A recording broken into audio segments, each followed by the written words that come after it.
Você foi justificado pela fé. E você pode dizer amém. O tema da ministração de hoje é a revolução dos de um talento. Vamos falar?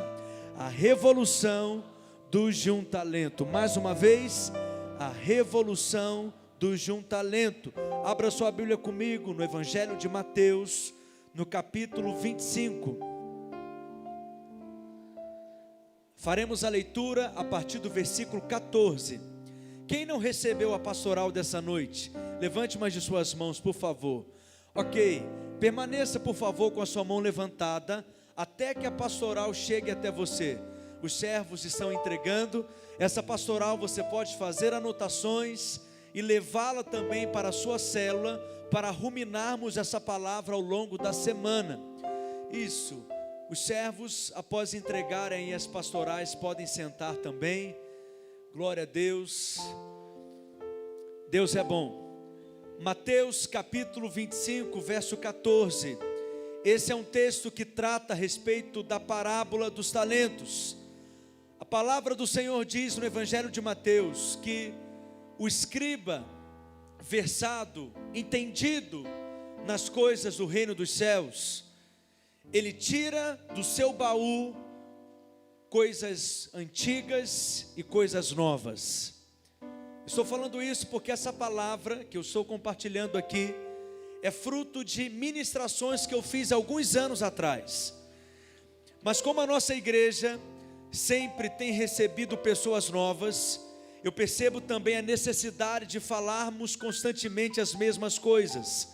Portanto, para alguns o que eu vou falar hoje é novo, e para outros aquilo que eu vou compartilhar já ouviram e já ruminaram a respeito desse tema algumas vezes, amém?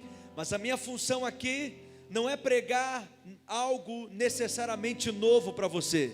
A minha função é ser um dispenseiro. Essa é uma das figuras que o apóstolo Paulo usa para definir a função dos ministros da nova aliança. Diga para o seu vizinho: você é o dispenseiro. A palavra dispenseiro no grego quer dizer oikonomos. E essa palavra é que dá origem à palavra economia, que significa a administração da casa, a gestão da casa. Oikos quer dizer casa e nomos quer dizer gestão, administração. O dispenseiro era aquele funcionário responsável ou um escravo para cuidar da despensa de uma casa, de uma família. Ele era aquele que tinha a chave da despensa nas mãos. E conforme aquela família tinha necessidades, ele liberava aquele recurso, aquele alimento, aquele suprimento. A minha função nessa noite é ser esse dispenseiro, que vai na despensa do céu, pega o alimento apropriado para nutrir o rebanho de Deus, alimentar o rebanho de Deus. Você sabe, eu pastoreio um rebanho que não pertence a mim, e eu estou trabalhando também numa lavoura que eu não sou o dono dela, e eu cuido de uma noiva que também não é minha, mas haverá um dia que o pastor desse rebanho, o dono dessa lavoura, o Senhor dos servos, o marido da noiva virá, para que eu possa, não só eu, mas todos os cooperadores de Deus, possam prestar contas a respeito da obra que cada um está edificando. E eu quero ser encontrado aprovado nesse dia. Portanto, a minha função aqui é alimentar você, é nutrir você através da palavra de Deus. Quantos são prontos para receber a palavra? Mateus, no capítulo 25, a partir do versículo 14, acompanha comigo a leitura no texto bíblico, que diz assim: pois será como um homem que, ausentando-se do país, chamou os seus servos e lhes confiou os seus bens. Verso 15: a um deu 5 talentos, diga comigo, 5 talentos. A outro 2 talentos, diga 2 talentos. A outro 1, diga 1 talento. Cada um segundo a sua própria capacidade. E então partiu. Na vida da igreja existem 3 tipos de crentes. Existem aqueles que têm 1 talento, existem aqueles que têm 2 talentos e existem aqueles que possuem 5 talentos. Eu não vou ousar falar para você a proporção de cada um deles na vida da igreja, mas o bom senso diz que 5 talentos é a minoria. 5 talentos pouca gente tem. 5 talentos pouca gente possui.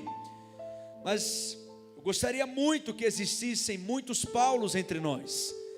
Eu gostaria muito que existissem muitos apóstolos como Tiago, como João entre nós. Mas a grande verdade é que eles são poucos. A experiência nos mostra isso. Não há muitos talentosos. E aqueles que possuem 2 talentos, eu creio que talvez são mais frequentes. Mas eu quero te dizer que a grande maioria são pessoas que possuem apenas 1 talento. A grande maioria dos crentes são crentes que possuem 1 talento. A maior parte das pessoas não são pessoas que possuem assim muitas habilidades. Não são pessoas assim que possuem essa diversidade de talentos. Preste atenção. Se a maioria são pessoas que possuem 1 talento, se é verdade aquilo que eu estou dizendo e afirmando aqui nessa noite, então eu posso dizer que a vitalidade ou a apatia de uma igreja local depende exatamente desses que possuem 1 talento. Diga comigo, 1 talento. E isso que eu estou falando aqui nessa noite é algo muito sério, algo na verdade muito relevante, porque o que lemos nessa parábola de Mateus 25 é que normalmente aqueles que possuem 1 talento não são muito fiéis. Normalmente aqueles que possuem 1 talento, a grande tendência deles é fazer o que com o seu talento? Enterrar o talento. A tendência dos crentes que possuem 1 talento é enterrar o talento que ele recebeu do seu Senhor. Como a maior parte dos membros da igreja local são crentes de 1 talento, e a grande tendência deles é de enterrar o seu talento, muitas igrejas se tornam verdadeiros cemitérios de talentos. O que eu estou falando é com base também na experiência, porque acredite em mim, você é até bem generoso, otimista. 20% da membresia nas igrejas locais trabalham no lugar dos demais. A grande maioria dos membros das igrejas locais são apenas observadores, espectadores. E na maior parte das igrejas, 20% dos membros é que realmente se comprometem, é que realmente se envolvem na obra, é que realmente utilizam o talento que receberam do Senhor. E por isso, infelizmente, muitas igrejas se tornam verdadeiros cemitérios de talentos. A questão é que a obra de Deus é feita quando o corpo de Cristo é edificado. E o corpo de Cristo só é edificado quando nós levamos cada membro desse corpo a funcionar. Se nós somos um corpo, possuímos muitos membros, e cada membro do corpo de Cristo possui uma função distinta. O nosso alvo, portanto, é ativar cada membro do corpo de Cristo para exercer a função que ele recebeu. Amém, queridos? Principalmente esses que possuem apenas 1 talento, que normalmente possuem apenas uma função, uma habilidade, diferente da minha boca, por exemplo. Você sabe que a boca, ela tem multifunções. A boca, por exemplo, você usa para mastigar alimentos. Você usa a boca também, por exemplo, para falar, se expressar, se comunicar. Da mesma forma, você usa a boca para beijar, que é uma função muito importante da boca. Os casados concordam comigo? Aleluia. Os que são solteiros estão na corte, assim eu espero. Corta tudo. mas boca serve até para arrancar tampinha de garrafa de refrigerante. Na verdade, a boca é algo realmente extraordinário. Tem gente no corpo de Cristo que é como a boca, possui muitas funções e habilidades.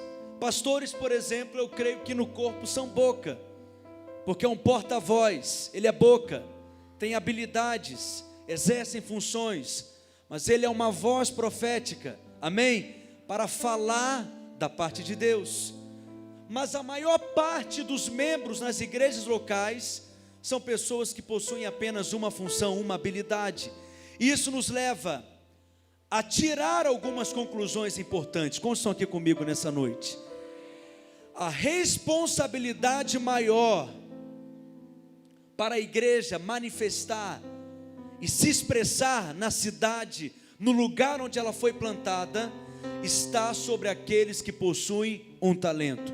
Por que a maior responsabilidade está sobre eles? Porque são a grande maioria. Se eles são de fato a grande maioria, possuem mais responsabilidade. E esses 2000 anos de história, de geração em geração, o problema também está com esses, e não com aqueles que possuem 5 talentos. Porque aqueles que possuem 5 talentos normalmente não enterram seu talento. Aqueles que possuem 5 talentos, eles se sentem responsáveis pela obra. Você não precisa ficar em todo tempo encorajando ou motivando. Eles vão trabalhar independente de você motivá-los ou não. Esses são aqueles que possuem 5 talentos. Você nem se preocupa muito com eles. Por quê? Porque eles já fazem a obra sem você pedir para fazer, sem você precisar direcioná-los para fazer. Como estão compreendendo? Mas o corpo de Cristo não funciona quando apenas alguns membros desse corpo estão funcionando. O corpo de Cristo de fato funciona quando todos os membros do corpo são ativados para o ministério. Amém? Efésios capítulo 4, versículo 11 e 12, Paulo fala sobre os dons ministeriais. E ele diz que a função, o objetivo, o propósito desses dons ministeriais não é fazer o serviço no lugar dos santos, não é cumprir o ministério no lugar dos santos. Pastores, evangelistas, apóstolos, profetas e mestres não foram levantados por Deus para fazer o serviço no lugar do corpo, mas foram levantados por Deus para ensinar os santos a como fazer o serviço, porque cada crente é um ministro, cada crente é um sacerdote, e o Espírito Santo ele tem martelado essa realidade no meu coração. Na verdade, nós já entendemos muito a respeito do propósito eterno de Deus. Já falamos muito aqui sobre a edificação do corpo, a edificação da casa de Deus. Passamos anos e anos estudando esse tema, esse assunto. Mas hoje eu não quero falar sobre edificar. O que eu quero falar hoje é sobre ativar. Ativar os membros que estão paralisados. Ativar os membros que estão enterrando os seus talentos. Ativar os membros que foram anestesiados. Como que esses irmãos que enterram o talento pensam? Continue comigo no verso 16. O que recebera 5 talentos saiu imediatamente a negociar com eles e ganhou outros 5. Verso 17. Do mesmo modo, o que recebera 2 ganhou outros 2. Mas o que recebera 1, saindo, abriu uma cova e escondeu o dinheiro do seu senhor. O que significa enterrar o talento? Em primeiro lugar, enterrar o talento, como está aí na sua pastoral, é sempre sinal de morte. Vamos falar juntos? Enterrar o talento é sempre sinal de morte. Diga isso para o seu vizinho: enterrar o talento é sinal de morte. Por quê? Porque tudo aquilo que está enterrado está morto. O fato dele ter enterrado o talento mostra que ele está cheio de morte e não de vida. E é terrível, por exemplo, quando uma célula se torna um cemitério de dons. Quando uma célula é cheia de mulheres e de homens com muitas habilidades, dons que receberam da parte de Deus, mas eles resolvem enterrar o seu dom, o seu talento. E muitas células se tornam cemitérios de talentos, de habilidades. Tem um potencial, mas esse potencial nunca foi de fato aproveitado. Quando isso acontece, aquela célula se enche de morte. E quando essa é uma realidade predominante, a igreja local se enche de morte também. Uma das coisas mais terríveis que existem é peso de morte no meio de uma igreja. Aqueles que estão habituados a pregar em igrejas locais como eu, com o passar do tempo, conseguem perceber e ter a sensibilidade para perceber lugares mais cheios de vida e lugares cheios de peso de morte. Há igrejas, acredite em mim, que é difícil até de pregar e de ministrar, porque você não percebe um ambiente de vida, você percebe pelo contrário um ambiente de morte. Por quê? Porque é um lugar onde tem muita passividade. E quando você entra na passividade, já é um estágio muito próximo da morte. Como eu disse, a maioria das igrejas que você conhece, 20% dos membros daquela igreja é que trabalham pelos demais. A grande maioria dos membros nas igrejas locais são pessoas passivas, observadoras, espectadoras, porque a grande maioria tem enterrado o seu talento. Mas o que é que acontece com esse cidadão que enterra o talento? Quando nós temos muitos membros enterrando o talento na vida da igreja, isso significa que nós temos poucos membros funcionando naquele corpo. Se um corpo não tem todos os membros funcionando, esse corpo tem mais sinal de vida ou tem mais sinal de morte? De morte. Porque se de fato for um corpo saudável, os membros desse corpo naturalmente eles vão funcionar. E é perceptível quando você prega, porque o ambiente é pesado, porque é cheio de passividade. Você tem que fazer quase que um alongamento espiritual. Por quê? Porque tem um peso de morte terrível. Eu vou te dizer, um dos meus lugares preferidos para pregar, o preferido, sem sombra de dúvidas, é aqui. Mas eu não falo isso para te deixar animadinho não, para dar um glória a Deus. É porque eu percebo o ambiente de vida entre nós. Quantos testificam isso aqui? A glória de Deus, o mover de Deus, amém? Isso testifica no seu coração? Você percebe esse ambiente lá na sua célula? Tem gente que lá na sua célula, só no glória a Deus que ele dá, enche de glória, de mover de Deus ali, e muda o ambiente que ele está. Você precisa ser um ministro que tem um espírito forte. O que é isso? Só por você pisar naquele lugar e entrar ali, o ambiente daquele lugar parece que muda. Pode estar pesado, pode estar difícil para orar, difícil demais, tem que cavar muito até achar água, mas só quando você abre a boca, as palavras que saem da sua boca são carregadas de um peso espiritual, de realidade espiritual. Quanto mais os membros funcionam no corpo, mais vida tem aquele corpo. Quanto mais membros daquele corpo não funcionam, mais aquele corpo experimenta morte. Mas alguém pode dizer assim, mas pastor, o ambiente de vida na igreja não depende da oração? O ambiente de vida numa célula não depende da oração? É verdade. Eu creio que o ambiente de vida está relacionado com a oração. E é por isso que enfatizamos a oração aqui. Mas qual é a questão? É que nós pensamos que o ambiente de vida num culto de celebração depende do tanto que o pastor daquela igreja ora.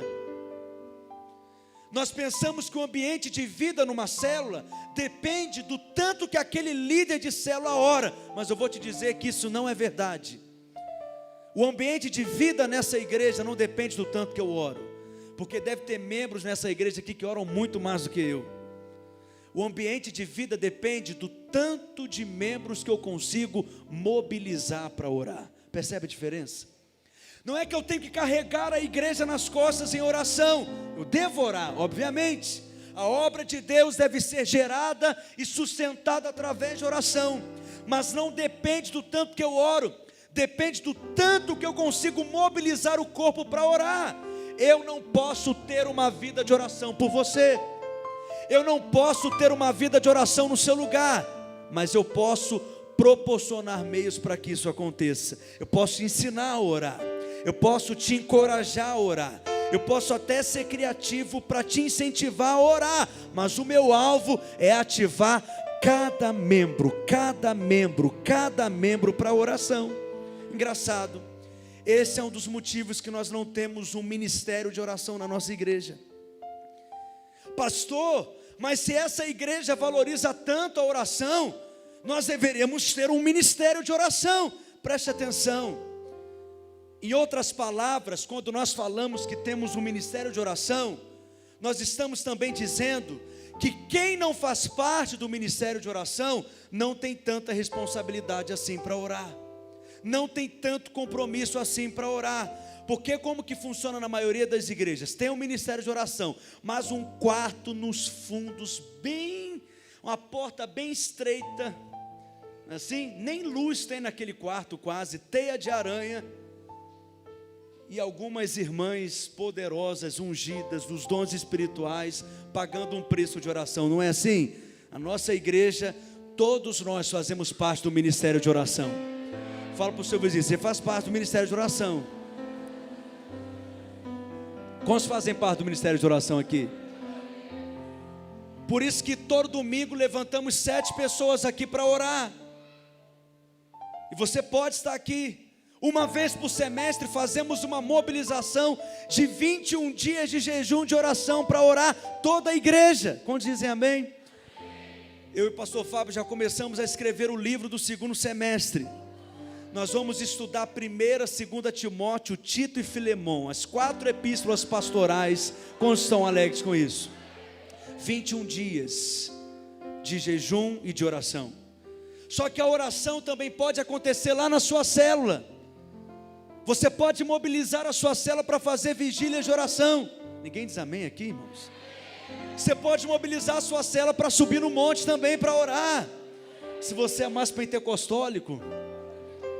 Enfim, todos os membros dessa igreja fazem parte do ministério de oração, porque nós queremos ativar cada membro para a oração. E quanto mais os membros estão orando, eles estão funcionando. E quanto mais os membros estão funcionando, Hernande, mais vida está naquele lugar, naquele ambiente. Como vocês testificam isso?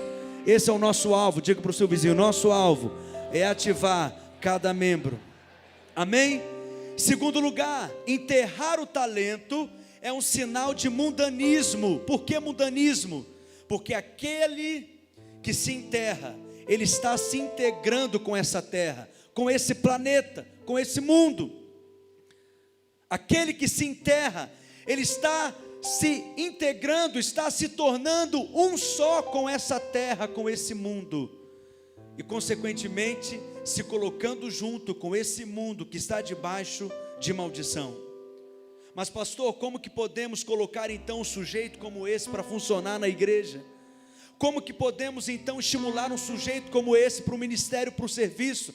Ele então não está qualificado para a obra, ele então não está qualificado para o serviço. Preste atenção, aqueles que possuem um talento, a maioria deles são carnais, e é por isso que enterram o talento.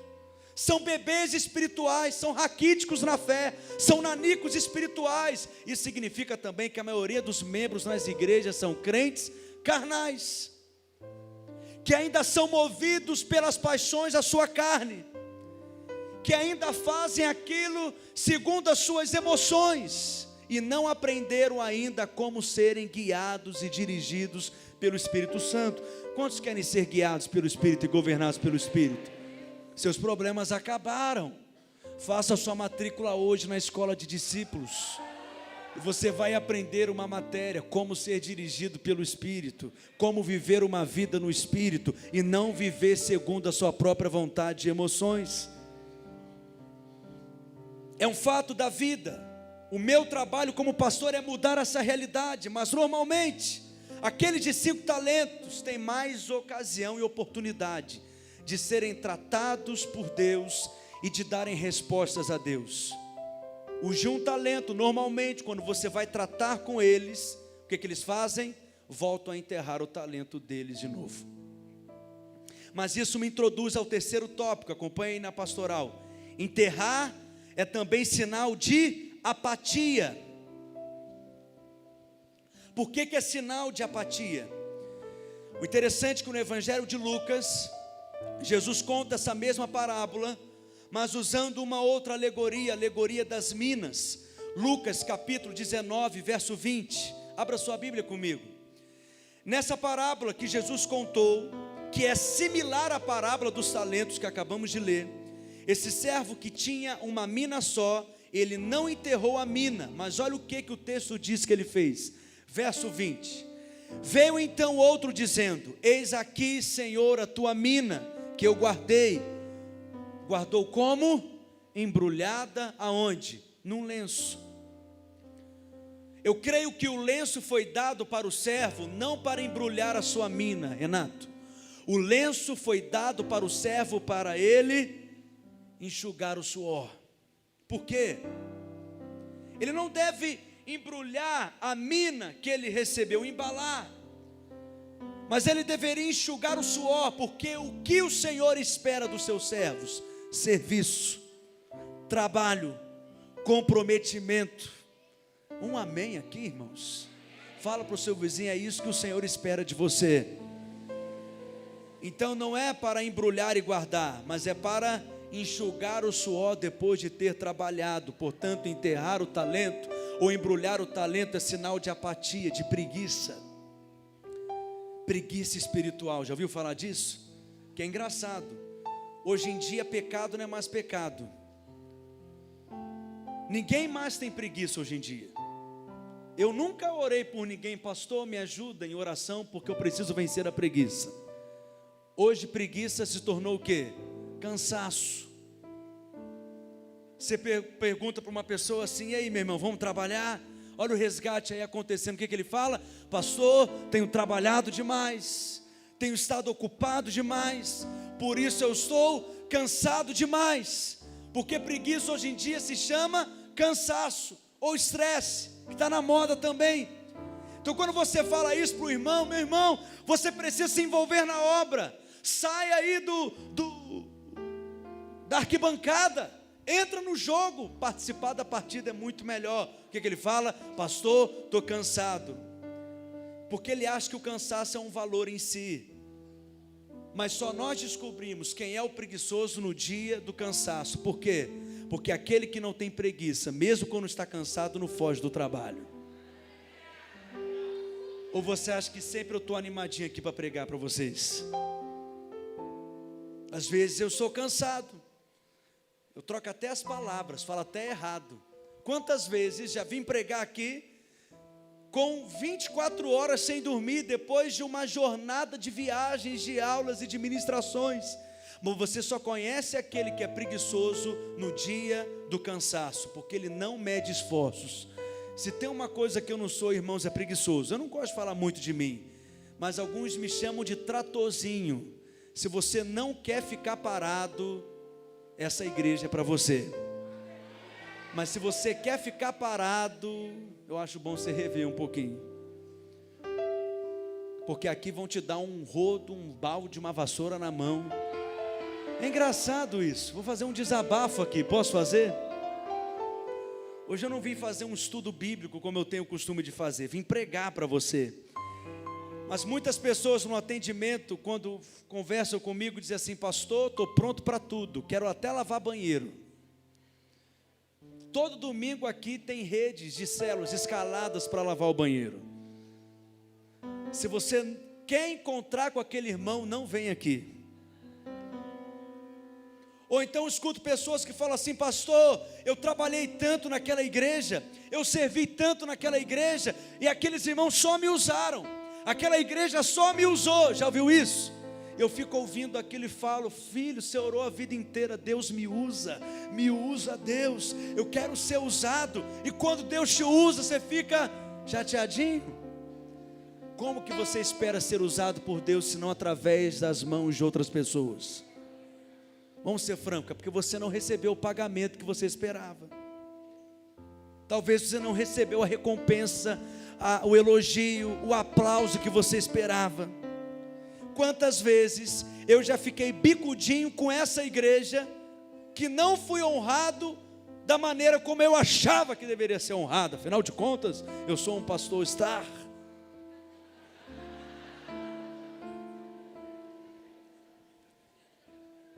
Quantas vezes, meus irmãos, a honra é uma dívida que tem que ser paga. Aquele que tem, a quem honra, honra. Mas se tem uma coisa mais feia, é exigir honra. Eu decidi guardar algo no meu coração que tem servido para o meu ministério ao longo desses anos. Você deve ser um ministro ou um pregador de uma plateia só, de uma audiência só. Porque se você serve na igreja, Igor, esperando ser elogiado, aplaudido, reconhecido, por mais que você deva ser honrado por aquilo que você faz, não é isso que deve te mover. Não é esse que deve ser o combustível do seu ministério. Porque no dia em que as pessoas criticarem você, resistirem você, ou que você não vai receber o reconhecimento que você esperava, você vai desanimar e você vai parar. Aprenda com o ministério de Jesus. O que movia Jesus, o combustível do ministério de Jesus, não era a voz da multidão que dizia: bendito é o que vem em nome do Senhor. Porque essa mesma multidão passou a gritar o quê? Crucifica-o. Porque não era essa voz que movia Jesus. Ele não parou no dia que a multidão gritou crucifica-o. Porque só havia uma voz que movia Jesus. Qual era a voz?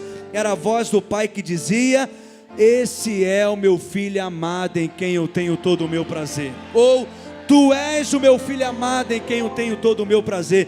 Diga para o seu vizinho: essa é a voz que deve te mover também. Em quarto lugar, enterrar o talento é sinal de rebeldia.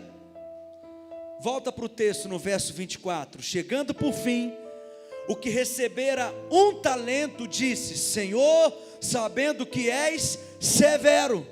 Engraçado, alguns não querem servir, porque usam essa mesma expressão como argumento. Dizem o quê? Essa igreja é severa demais, o padrão dessa igreja é alto demais, os pastores dessa igreja exigem demais. Essa é uma desculpa muito comum no meio da igreja, assim como vemos na parábola. Como é que funciona normalmente? Você chega para o irmão, incentiva ele a se envolver numa célula, encoraja aquele irmão a se envolver numa célula, e você diz para ele: sabe, irmão, naquela célula você pode ajudar de alguma forma, cooperar de alguma maneira, tocando o violão, ficando na recepção da célula, né, levando um lanche poderoso para a célula, aleluia. Sentiu paz aí? Ou apertando o play no rádio para tocar o som. Talvez esse é o seu talento, apertar o play, mas tem um talento, aleluia. Aí você encoraja, porque na célula tem espaço para todos, na célula tem lugar para todos, mas Rafaela tem aquele líder, que ele é o líder extraordinário, é ele que prepara o quebra-gelo na célula, é ele que ministra o louvor na célula, é ele que conduz a oração da célula, é ele que prega na célula também, o lanche da célula é ele que faz. Aí todo mundo olha para aquele líder e fala o quê? Esse líder é o máximo, esse líder de fato é um líder poderoso. Vou te dizer, esse líder, ele é uma praga. Por quê? Porque ele está impedindo que outros membros do corpo funcionem. O seu alvo não é fazer todas as funções no lugar do corpo. O seu alvo como líder é levar cada membro do corpo a funcionar. Mesmo que aquela irmã não faça a mesma torta de frango maravilhosa que você sabe fazer, deixa ela ser ativada. Ela faz a torta de banana, mas faz. Há muitas coisas que todos podem fazer. Aí você persuade aquele irmão. Persuadir significa convencer com doçura. E aí você consegue de fato levá-lo a se envolver. E aí ele vai para a célula todo animadinho de Jesus, se envolve na célula, Só que normalmente esses irmãos que possuem um talento, eles são carnais. Aí a carne começa a aparecer na célula. Porque se tem um lugar que tem cheiro de baconzitos, é célula. Hoje eu estou engraçadinho, né? Por quê? Porque os irmãos se relacionam. E Vanessa, quando as pedras se relacionam, às vezes sai até faísca no meio da célula.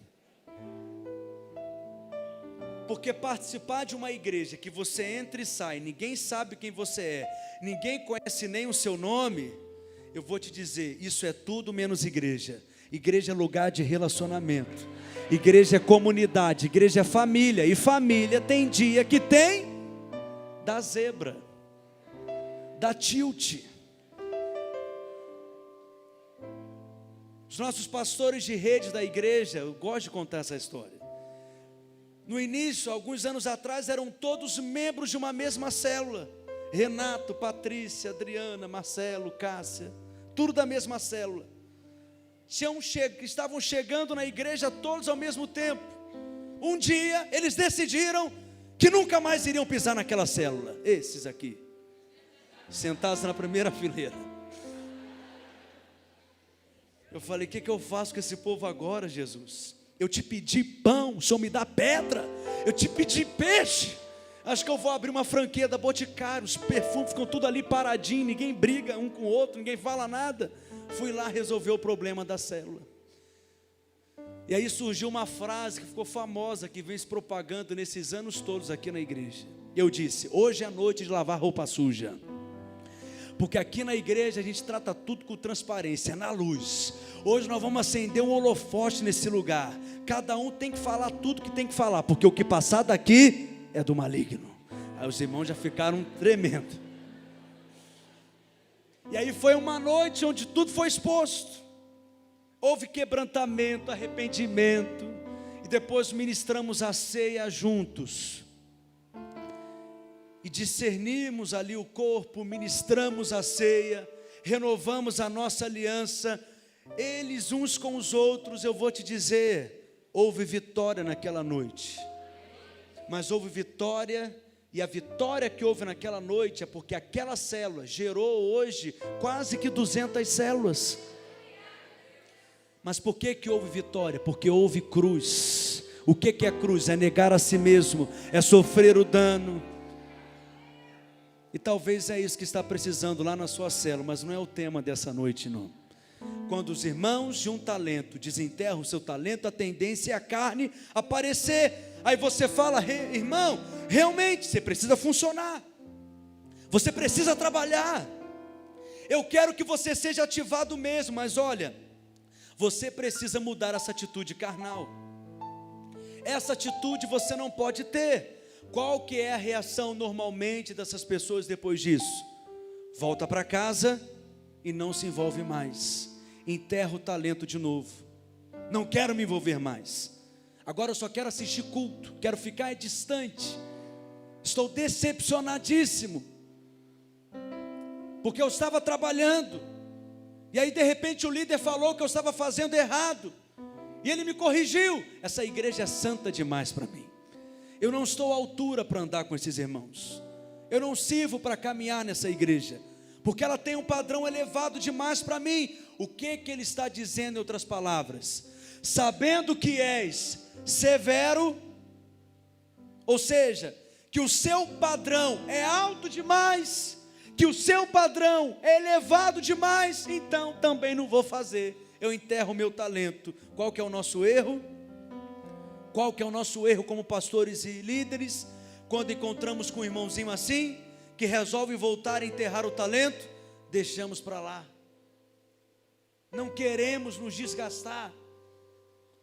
Não é bom mesmo que ele fique ali a uns 10 metros de distância, porque nós achamos que é difícil demais tratar com pessoas assim. Aí nós tratamos aquele irmão como crente café com leite, não mexe muito com ele não. Aí colocamos logo um rótulo naquela pessoa, e passamos a enxergar aquele irmão só através do rótulo. Qual o rótulo?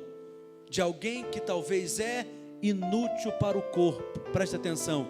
Se o Senhor da igreja disse que ele faz parte do corpo e da igreja, quem é você para descartar um membro do corpo de Cristo? Quem é você para descartar, deletar, colocar um rótulo naquela pessoa dizendo não serve? Meus irmãos, eu creio que o chamado de todo membro dessa igreja é liderar uma célula. Eu tenho essa convicção. Mas eu também sei, infelizmente, que nem todos vão liderar a célula. Apesar de eu sempre trabalhar para que todos se envolvam, até liderando uma célula. Porque cada membro dessa igreja é um líder. Ele lidera 100 pessoas, mas é líder. Ele lidera 50 pessoas e é líder. Lidera 20 pessoas e é líder. O Dalmo pode liderar uma pessoa, mas ele é líder. Amém? Só que eu sei que nem todos talvez vão liderar. Mas ninguém aqui está autorizado a dizer: se não quer liderar célula, você não pode continuar nessa igreja. Se você não quer liderar célula, você não serve para caminhar entre nós. Quem é você? Dá trabalho demais para ganhar uma pessoa, dá ou não dá? E é você que de repente vai dizer que ela não serve para estar conosco, que ela não serve para caminhar conosco. Sabe qual que é o problema? Em todos os lugares que eu rodo, a maioria dos pastores com quem eu converso, eles querem pessoas prontas. Querem os melhores e que estão prontos. Eu vivo escutando isso. Foi fácil para o Pedro porque ele tem líderes fortes. Foi fácil para eles porque aquela igreja tem muitos líderes. Eu vou te dizer, tem líderes porque nós falamos que são líderes.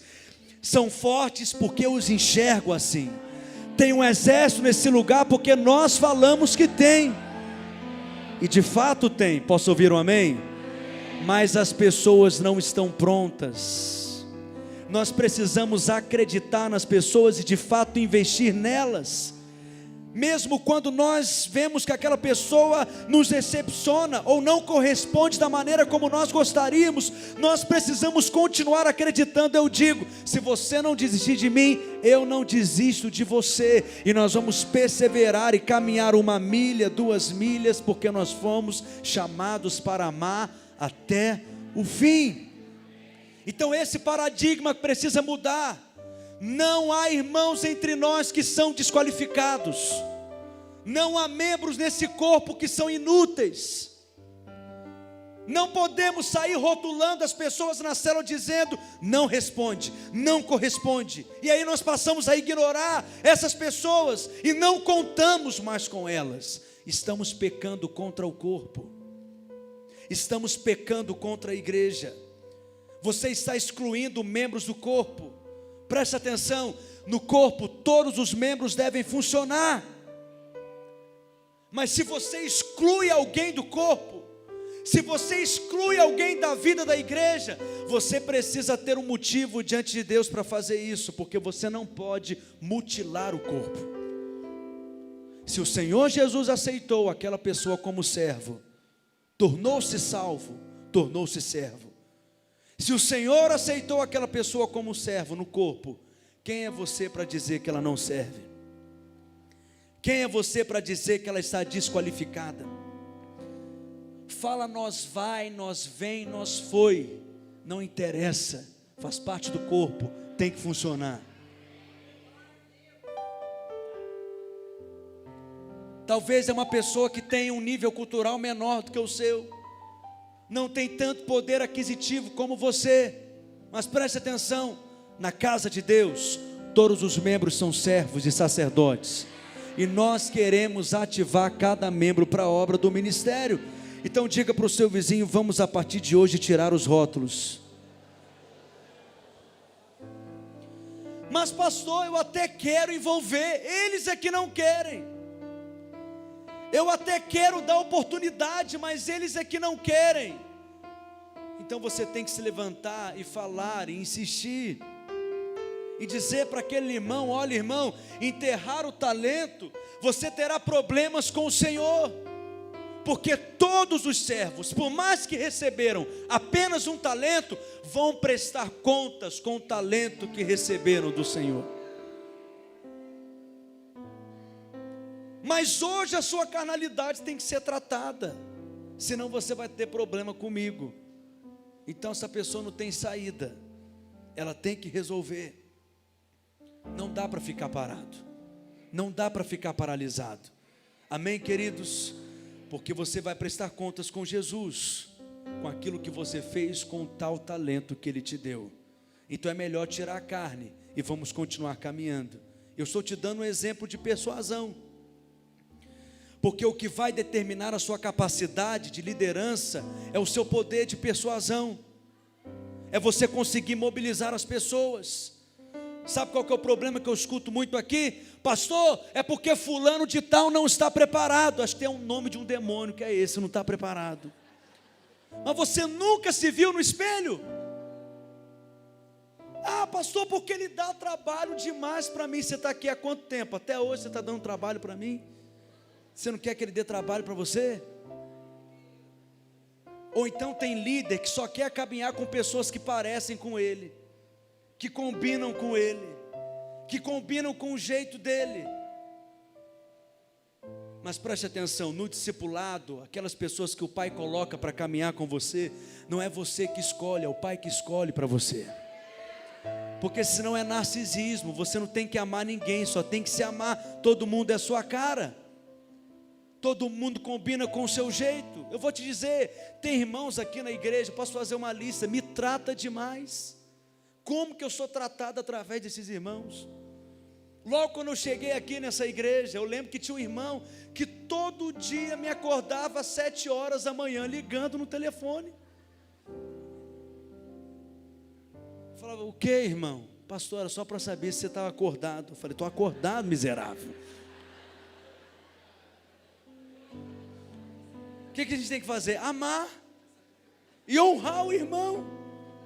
Sabe aquela pessoa que poderia contar uma história em 1 minuto, ela tem que ir lá na genealogia dela,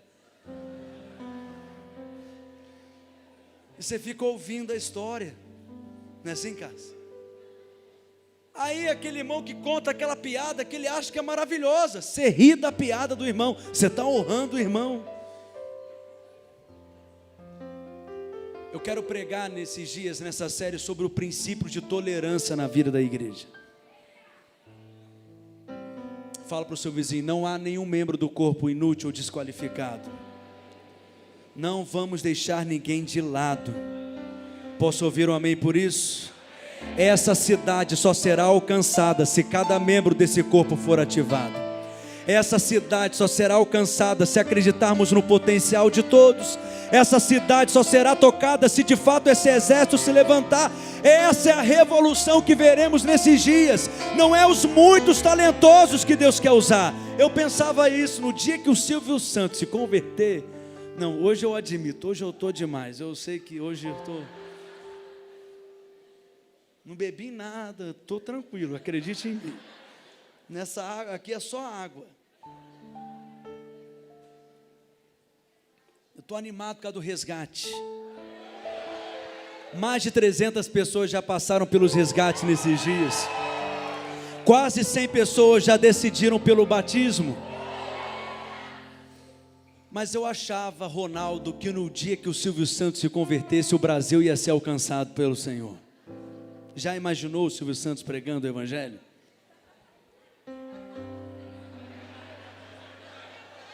Oi! Quem quer adorar? O que eles vão ganhar quando adorar a Lombardi? Mas até que o Espírito Santo disse para mim, é mais fácil eu usar um gago do que usar alguém que sabe muito falar. Porque Deus usa aqueles que não são para confundir aqueles que são. Deus usa os fracos para confundir os que são fortes. Deus usa aqueles que são improváveis. Ele usa aqueles que não são para que Ele seja o único que eu sou.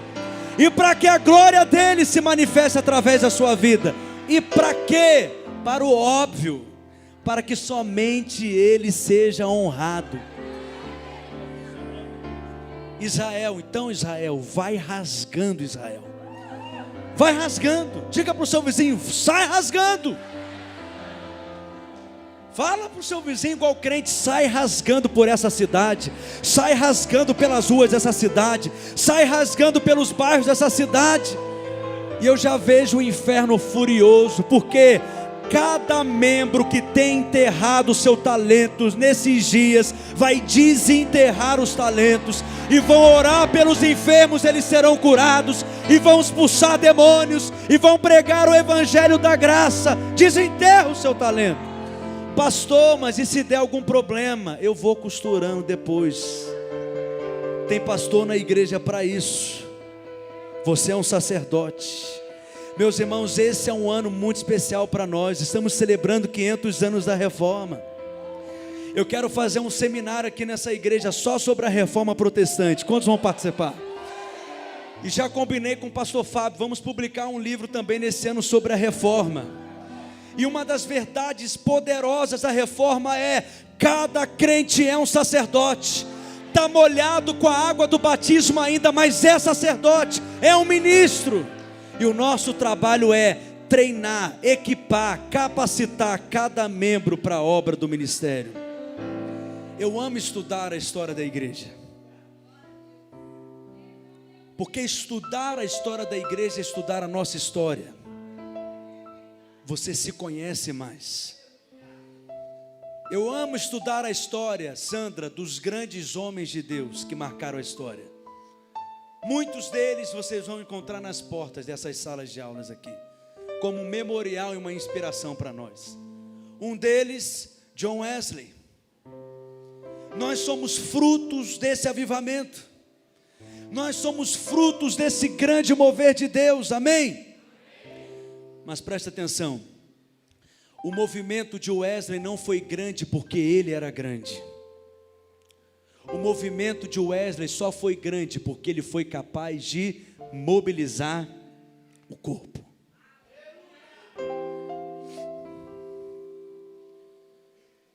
Grandes homens de Deus na história não foram vistos assim porque fizeram grandes coisas.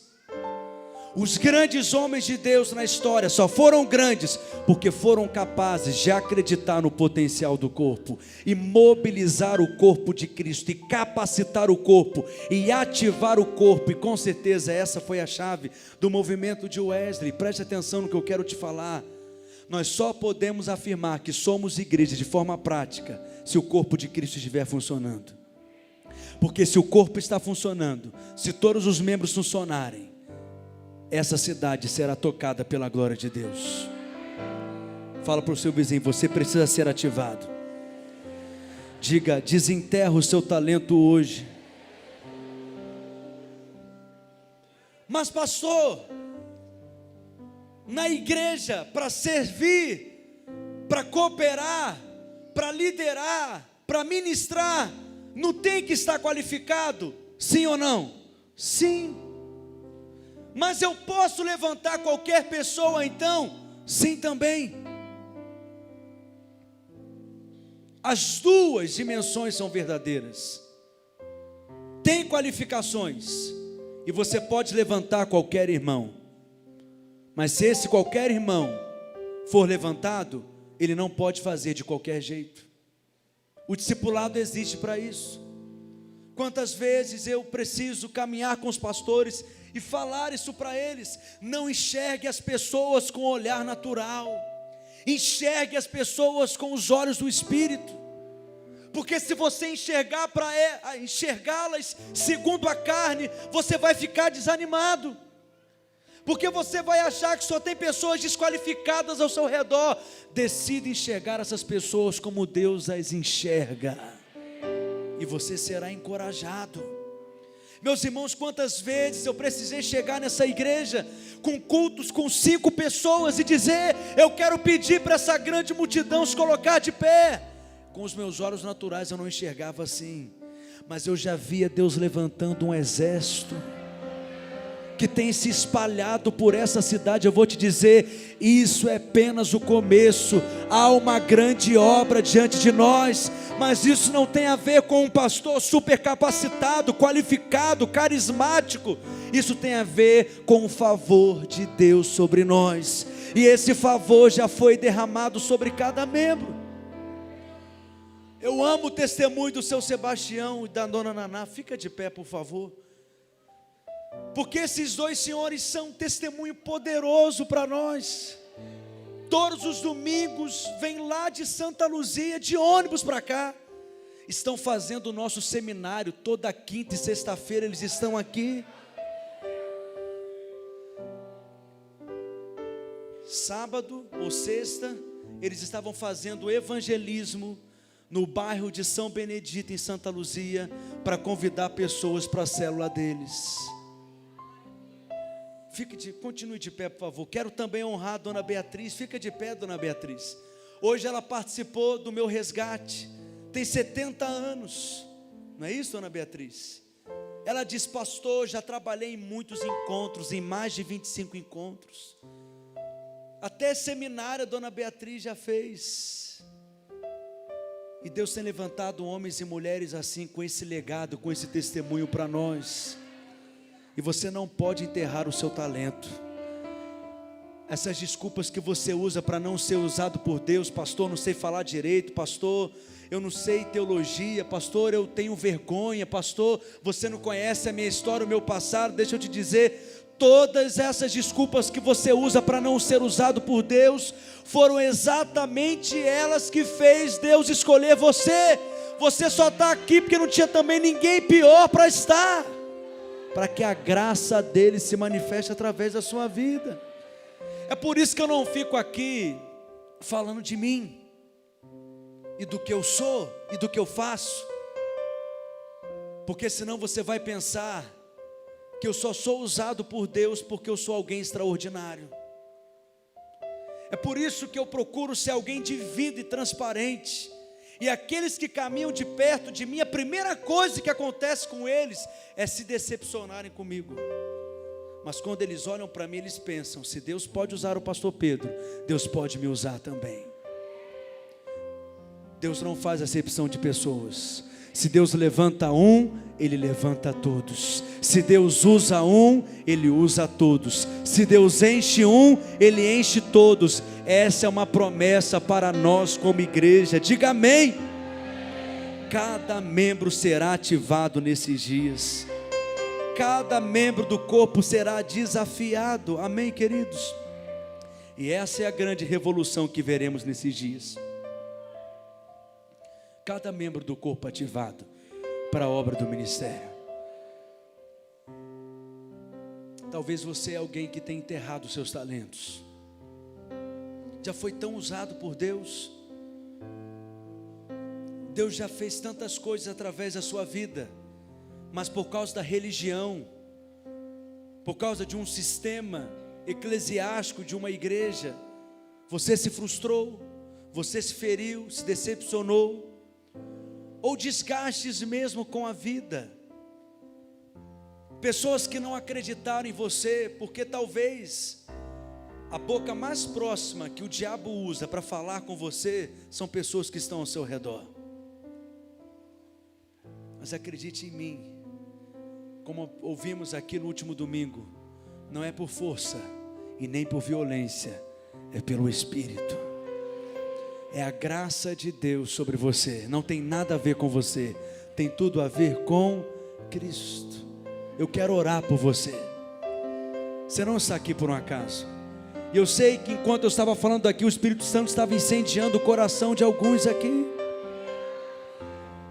E se é com você que eu estou falando agora, não pense duas vezes, saia do seu lugar, vem aqui para frente. Quero convidar os pastores aqui para impor as mãos sobre você. Você que talvez que tenha enterrado o seu talento, achando que ele é pequeno demais, que ele é um talento sem importância, vem aqui à frente. Eu quero abençoar a sua vida nessa hora. Ministério de Louvor pode subir. Você que está no seu lugar, fique de pé. Estenda suas mãos sobre essas pessoas aqui na frente nessa hora.